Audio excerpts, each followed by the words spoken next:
The phones in the front office at the Virginia Mason Athletic Center have been ringing off the hook, and the moves are coming in fast. We are seeing a distinct shift in how the organization is approaching depth and personnel management as the off-season landscape settles. From the secondary to the trenches, the front office is clearly prioritizing specific traits that fit the defensive philosophy we expect to see under the new regime.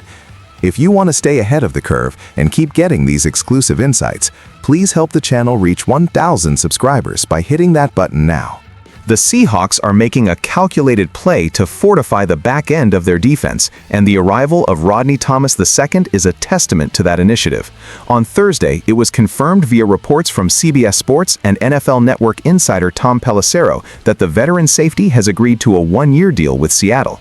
After spending the last 4 seasons honing his craft with the Indianapolis Colts, Rodney Thomas II brings a level of familiarity with high-leverage defensive schemes that the coaching staff clearly values. This is not just a depth signing, it is a tactical acquisition aimed at creating competition in the secondary. When we look at the way the league is trending, having versatility at the safety position is non-negotiable. Rodney Thomas II provides that specific flexibility. My sources within the building suggest that the coaching staff has been analyzing his tape for weeks, specifically looking at his spatial awareness and his ability to diagnose route combinations in real time.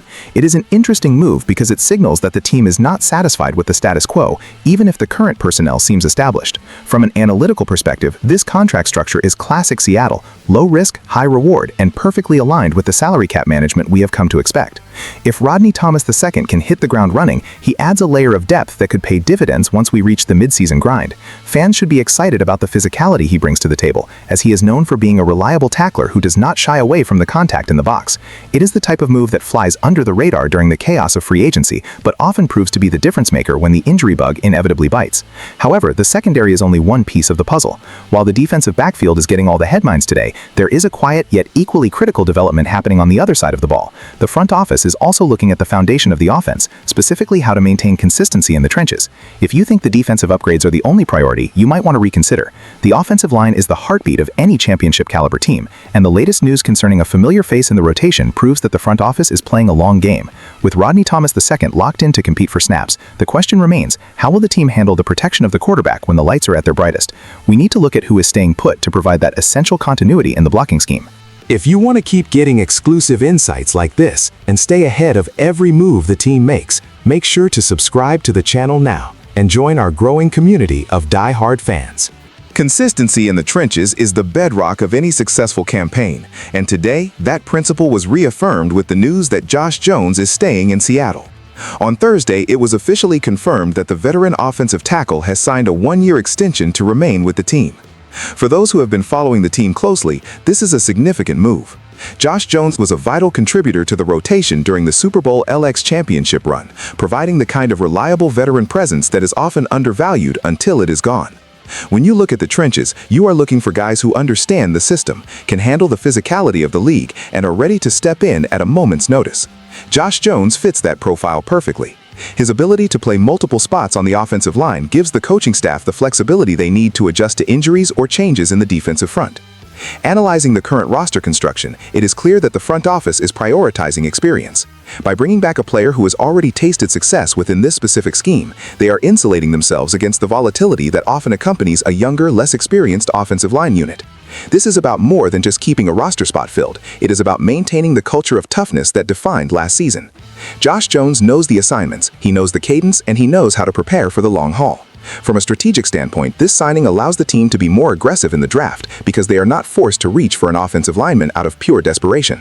It is a calculated, professional decision that provides stability in a league defined by rapid turnover. It is easy to overlook the reserve offensive linemen, but the championship history of this franchise has always been built on having a deep, capable group that can sustain performance over 17 games.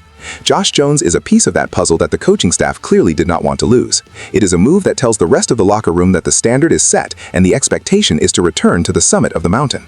Yet even with the trenches solidified and the secondary bolstered, the front office is not finished. There is a glaring need that has been lingering, and the latest reports suggest they are taking a major swing to address the backfield. If you think the roster moves stop with the offensive line, you are missing the bigger picture. The front office is currently finalizing an addition that could fundamentally change how the offense attacks defenses this season. Who is the player coming in to fill the role of a star playmaker, and what does this mean for the identity of the team moving forward? The landscape of the backfield is shifting in a way that few saw coming, as the Seahawks have officially signed a replacement to work alongside or in the rotation for Kenneth Walker III.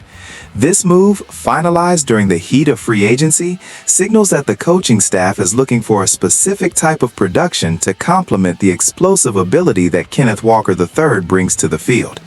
When you look at how this offense is designed, the need for a versatile, reliable option in the backfield is paramount. The front office has clearly conducted a deep analysis of the current market and decided that they needed to add more competition and depth to ensure the production remains at a high level. By bringing in a new face, they are creating a dynamic environment where no one can afford to get comfortable. This is the kind of move that creates a competitive fire in the locker room. From a tactical standpoint, adding a new piece to the backfield gives the offensive coordinator more options in terms of personnel groupings and play calling. It allows for a more varied attack that keeps opposing defenses guessing. The impact here is immediate. You are looking at a team that is doubling down on its commitment to the run game, while simultaneously preparing for the attrition that defines every NFL season. It is a bold strategic move that shows the front office is not resting on the laurels of past success. They are aggressively identifying areas where they can improve and moving quickly to address them. The fans should be eager to see how this new addition integrates into the scheme and how the workload is balanced with Kenneth Walker III. This is not just about replacing production, it is about elevating the entire unit's output. The synergy between a lead back and his counterpart is what keeps the chains moving and the clock running in the fourth quarter. If this signing clicks, it could be the catalyst for a much more potent offensive attack. As we look at the totality of these moves, the defensive secondary reinforcement, the offensive line continuity, and the backfield shakeup, it is clear that the team is preparing for a deep run. This is a front office that understands the value of depth and the necessity of competition. The pieces are falling into place, and the intensity is building with every passing day. The question now becomes, how will these new components mesh once the pads come on and the games start to matter? With the roster taking its final shape, we are entering the most exciting phase of the offseason. The strategic moves are done, and now it is all about execution on the field. Every position group has been touched, every weak point identified, and every move made with a singular goal in mind: winning it all again. We are just getting started. It has been a whirlwind of a week for this organization, and the depth chart is looking significantly different than it did just a few days ago. Between the defensive additions and the commitment to maintaining strength in the trenches, the front office is clearly playing for keeps.